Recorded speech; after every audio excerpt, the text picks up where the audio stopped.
فرمایا وَإِذَا سَأَلَكَ عِبَادِي أَنِّي فَإِنِّي قَرِيب، محبوب جب میرے بندے آپ کی بارگاہ میں آ کے میرے بارے میں پوچھیں نا تو ان سے کہہ دینا میں ان کے قریب ہی ہوں،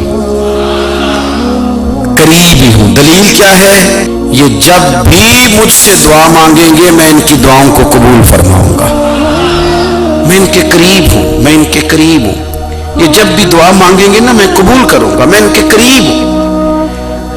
اللہ تبارک و تعالیٰ کے بندے اللہ سے محبت کرتے، رب کی بارگاہ میں جھکتے، اس کو اپنے دکھ سناتے، اس کے پیارے محبوب صلی اللہ تعالیٰ علیہ وسلم کا وسیلہ لے کے اس کے حضور حاضر ہو جاتے، پیشانیاں سجدوں سے روشن ہوتی۔ ہم نا ہر چیز کے لیے وقت نکالتے ہیں، ہر چیز کے لیے، لیکن عبادت کے لیے وقت نہیں نکالتے۔ ہر شے آباد ہے، ہر شے، ہماری فیس بک بھی آباد ہے، واٹس ایپ بھی آباد ہے، ہمارے ٹویٹر بھی آباد ہیں، ہماری ہر چیز آباد ہے۔ سب سے کم آباد ہمارا مصلی رہ گیا ہے، سب سے کم۔ وہ لوگ اب ڈھونڈنے سے ملتے ہیں جن کی بغل میں مصلی ہوتا تھا۔ میرے بھائی آپ کتنا کو دنیا کے پیچھے بھاگو گے تھکا دے گی، کتنا دولت کے پیچھے بھاگو گے تھکا دے گی۔ آپ جب اپنی زندگی میں جمع تفریق کرو گے نا تو مرتے وقت احساس ہوگا کہ سارا کچھ تو لوگوں کے لیے کیا، اپنے لیے تو کر ہی کچھ نہیں سکے۔ اور ہم عبادت کے معاملے میں بہانے بازی بھی کرتے ہیں۔ ہم کہتے ہیں اوہو رزق کمانا بھی تو عبادت ہی ہے نا، تو میں حلال روزی کے لیے جا رہا ہوں، یہ بھی تو عبادت ہے نا۔ میری طرح کے لوگ کہہ دیتے ہیں کہ میں سویرے اٹھ کے مدرسے میں کچھ اسباق دیکھتا ہوں تو یہ بھی تو عبادت ہے، میں بیان کرنے کے لیے مطالعہ کرتا ہوں تو یہ بھی تو عبادت ہے نا، اتنے لمبے سفر کر کے ملک میں دنیا میں گھومتا ہوں تو یہ بھی تو میں عبادت ہی کر رہا ہوں۔ اب اسپیشل نفلوں کے لیے وقت کس طرح نکلے، اسپیشل کر کے تسبیح میں کیسے چلاؤں، میں سارا کچھ ہم بہانے بنا لیتے ہیں نا۔ میرا سوال یہ ہے کہ یہ ساری باتیں صحابہ کو، نبی کریم کو، دیگر لوگوں کو بھی تو پتہ تھی نا، لیکن آپ غور تو کریں 23 سال حضور کو وقت ملا، مختصر وقت ظاہراً تبلیغ کرنے کے لیے، پوری دنیا میں دین بھی پھیلانا ہے۔ گھر میں 11 ازواج ہے، 4 بیٹیاں ہیں، ان کی اولادیں، سارے کام کاج بھی دیکھنے ہیں، لیکن سیدہ طیبہ طاہرہ حضرت عائشہ صدیقہ رضی اللہ تعالیٰ عنہ فرماتی ہیں سارا دن تبلیغ کرتے، ہر غلام کے دکھ سنتے، گھر میں آتے تو اپنے گھر والوں کا خیال کرتے، کام میں ہمارا ہاتھ بٹاتے۔ قربان جاؤں، کہتی ہے زمانہ سارا سو جاتا لیکن آمنہ کے لال مصلی بچھا لیتے۔ دنیا سو گئی، ساری سب سو گئے، جو خدام تھے، وہ جو غلام تھے وہ سو گئے۔ صحیح مسلم میں لفظ ملیں گے، سیدہ پاک فرماتی ہیں او میرے نبی کے غلاموں، میں نے یہ رنگ بھی دیکھا ہے کہ حضور نے اتنا کھڑے رہے، اتنا قیام کیا، اتنا قیام کیا کہ مقدس پیروں میں ورم آ گئے، سوج گئے پیر، اتنے بڑے۔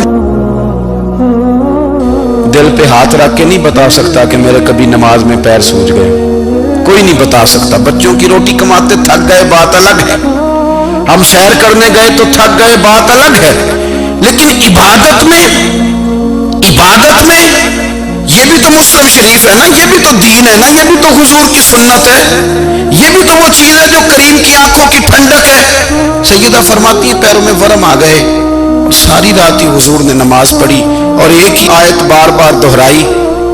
مسجد نبوی میں بلال حبشی نے فجر کی اذان دے دی اور حضور ابھی مصلی پہ تھے، کریم فارغ ہوئے، میں نے عرض کی یا رسول اللہ صلی اللہ علیہ وسلم آپ کے تو صدقے اللہ اگلے پچھلوں کے گناہ معاف کرے گا، تو آپ اتنی آہوزاری کیوں فرماتے ہیں؟ آپ تو شفیع ہیں، آپ تو انبیاء کے امام ہیں۔ تو حضور نے فرمایا عائشہ تم نے گنوایا ہے نا میرے اللہ کی مجھ پر کتنی رحمت ہے، افلا اکون عبدا شکورا، فرمایا اگر اس نے اتنی نعمتیں دی ہیں تو کیا میں اس کا شکر گزار بندہ نہ بنوں، میں شکر گزار بندہ نہ بنوں اس کا؟ پھر اگر اتنی نعمتیں اس نے دی ہیں، مجھے اتنا نوازا ہے، تو پھر میں اس کے سامنے سجدے نہ کروں؟ او میرے بھائی، بڑے قابل فخر لوگ ہیں ہم کہ ہم نبی پاک کے غلام ہیں، ہم قابل فخر ہیں کہ نبی کریم کے غلام ہیں، کیا کبھی اس غلامی کے شکرانے میں بھی 2 نفل پڑھے کہ یا اللہ تیرا شکر ہے تو نے ہمیں حضور کا غلام بنایا ہے؟ یاد رکھیں کہ اپنی روحانی زندگی کو آباد کریں، استغفار پڑھیں، تسبیحات کریں۔ حضرت عبداللہ ابن عمر رضی اللہ تعالیٰ عنہ حضرت عمر کے صاحبزادے، مکہ مکرمہ میں ان کی قبر ہے۔ میں نے جب انہیں پڑھا تو مجھے ان سے بڑا پیار ہو گیا، لیکن آپ کو پتہ ہے وہاں جا کے کسی شخص کا مزار تلاش کرنا یا پوچھنا ایک مشکل کام ہوتا ہے۔ تو ایک دفعہ میں مکہ شریف میں حاضر تھا، تو ایک گاڑی والا ڈرائیور مجھے کہنے لگا کہ مولانا میں آپ کو جانتا ہوں، مجھے آپ سے محبت ہے، ایک بات بتاؤں آپ کو۔ میں نے کہا بتاؤ۔ کہنے لگے حضرت عبداللہ ابن عمر کی قبر دیکھنی ہے۔ میں نے کہا یہ تو نہیں کہہ رہا، یہ کسی نے بندوبست کرایا ہے، یہ اللہ نے تیرے دل میں بات ڈالی ہے، یہ ہو گیا تو لے چل مجھے۔ حضرت عبداللہ ابن عمر کو نبی پاک نے فرماتا راجل صالح، یہ نیک بندہ ہے، یہ متقی آدمی۔ حضرت عبداللہ ابن عمر رضی اللہ تعالیٰ عنہ سیدنا فاروق اعظم رضی اللہ تعالیٰ عنہ کے صاحبزادے ہیں، اور ان کی ہمشیرہ سیدہ حفصہ رضی اللہ تعالیٰ عنہ حضور کی زوجہ محترمہ۔ ایک دن اپنی ہمشیرہ سے کہنے لگے کہ نبی کریم صلی اللہ تعالیٰ علیہ وسلم گھر میں آئے نا، اور اگر حضور غم امت میں پریشان نہ ہو، طبیعت کو حشاش بشاش دیکھو، تو ذرا پوچھنا تو صحیح حضور کا میرے بارے میں کیا خیال ہے، پوچھنا تو صحیح کہ کریم کی بارگاہ میں میرا کیا مقام ہے، میرے بارے میں حضور کیا فرماتے ہیں۔ اب بہن کو کام بتائے، اور بتائے بھی بھائی، اور پھر بہن وہ کام نہ کرے، یہ تاریخ میں ہوتا نہیں۔ حضرت عمر فاروق رضی اللہ تعالیٰ عنہ کی صاحبزادی ام المومنین رضی اللہ تعالیٰ عنہ فرماتی ہیں کہ میں تو بس منتظر تھی، انہوں نے تو کہا تھا نا کہ اگر تم حشاش بشاش دیکھو تو بات کرنا، لیکن حضور تشریف لائے، میری باری تھی، میرے گھر تشریف لائے، کھانا پیش کیا تو فوراً میں نے عرض کی حضور ایک بات پوچھنی تھی۔ تو حضور نے فرمایا پوچھئے۔ میں نے عرض کی حضور میرے بھائی عبداللہ ابن عمر کے بارے میں آپ کا کیا خیال ہے؟ نوجوانوں میری بات پہ غور کرنا، میرے بھائی کے بارے میں آپ کا کیا خیال ہے؟ تو نبی کریم صلی اللہ تعالیٰ علیہ وآلہ وسلم نے میری طرف دیکھا، اور پھر حضور زیر لب تھوڑا مسکرائے، اور بریلی کے امام کہتے ہیں کہ حضور مسکرا دیتے تھے نا تو جو بڑا دکھی ہوتا تھا وہ بھی ہنس پڑتا تھا۔ اب سوال پیدا ہوتا تھا کہ پھر تو اس مسکراہٹ کے لیے انتظار کرنا پڑتا ہوگا کئی مہینے کہ حضور مسکرائیں تو رونے والے ہنسیں، تو اعلیٰ حضرت فرماتے نہیں، انتظار نہیں کرنا پڑتا، یہ مسکراتے رہنا تو حضور کی عادت ہے۔ جس کی تسکین سے روتے ہوئے ہنس پڑے، اس تبسم کی عادت پہ لاکھوں سلام۔ یعنی یہ تو عادت ہے حضور کی مسکراتے رہنا، اس کے لیے انتظار نہیں کرنا پڑتا۔ بھائیو آپ خیال رکھیں گے، غور کریں گے، حضرت عبداللہ ابن عمر رضی اللہ تعالیٰ عنہ کے بارے میں پوچھا تو سیدہ فرماتی ہیں کہ نبی کریم صلی اللہ تعالیٰ علیہ وسلم نے زیر لب مسکرائے اور فرمایا حفصہ تیرا بھائی ہے تو اچھا، لیکن میں نے سنا ہے کہ عشاء کی نماز پڑھتا ہے تو فجر تک سویا ہی رہتا ہے۔ او نوجوانوں، 10 بجے تک سونے کی بات نہیں ہوئی، 9 بجے تک سونے کی بات نہیں ہوئی، 11 بجے اٹھنے کی بات نہیں۔ حضور فرمانے لگے میں نے سنا ہے کہ عشاء کی نماز پڑھ کے سو جاتا ہے اور فجر تک سویا ہی رہتا ہے، اسے چاہیے کہ تہجد کے وقت اٹھا کرے، اللہ کی بارگاہ میں حاضر ہوا کرے، آہوزاری کرے، سجدے کرے، عبادت کرے، اٹھتا ہے اور فجر میں جا کے اٹھتا ہے۔ حضرت جناب حفصہ رضی اللہ تعالیٰ عنہ کہتی ہے میں نے جناب عبداللہ ابن عمر کو پیغام دیا اور میں نے کہا میرے جوان بھائی سن، نبی پاک نے فرمایا ہے تو اچھا پر تہجد میں نہیں اٹھتا، نفل نہیں پڑھتا۔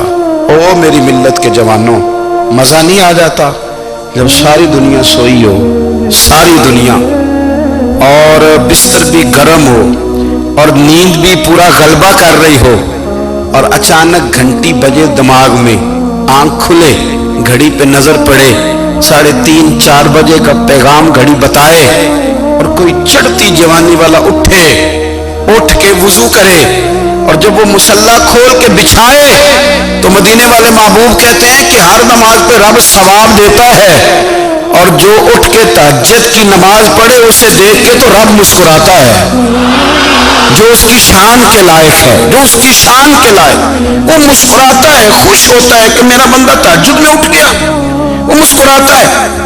کاش ہماری صبح کبھی اپنے مالک کے نام ہو جائیں، کاش کہ صبح حضرت ابو الحسن رحمۃ اللہ تعالی علیہ حضرت معاذ ابن جبل رضی اللہ تعالیٰ عنہ کے پاس بیٹھا کرتے تھے، فرماتے ہیں ان سے جو پیار بڑھا تو پھر میرا مصلی سے بھی بڑھ گیا۔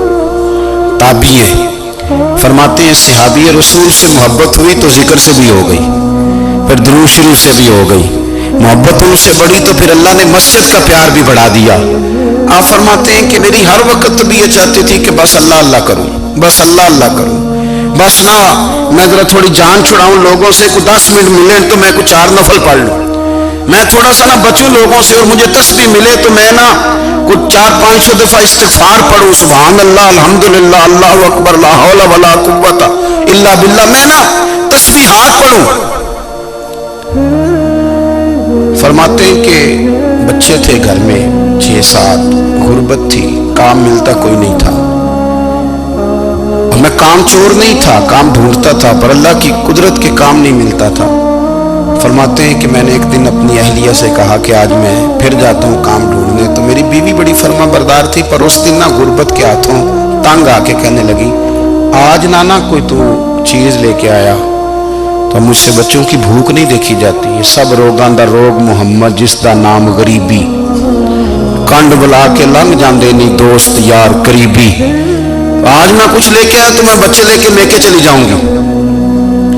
شیخ فرماتے ہیں کہ میں بڑا پریشان گھر سے نکلا، پر میں نے صبح سے لے کے زور تک کام ڈھونڈا، کام ملا کوئی نہیں، تو میرے دل میں خیال آیا چلو کام نہیں ملتا تو اللہ اللہ تو کرے نا، چلو بندوں کی مزدوری نہیں ملتی تو رب کریم کی عبادت ہی کرتے ہیں۔ فرماتے ہیں کہ میں نے نا فرات کے پانی سے وضو کیا، نہر کے، شدید دھوپ تھی، ساتھ ریت تھی اور ریت تپ رہی تھی، میں نے اپنا رومال وہیں مصلی کے طور پر بچھا لیا، اور فرماتے ہیں کہ زور سے لے کر عصر تک نماز پڑھی، دھوپ بھی پورے زور پہ، پر میرے سجدے کا ذوق بھی پورے زور پہ۔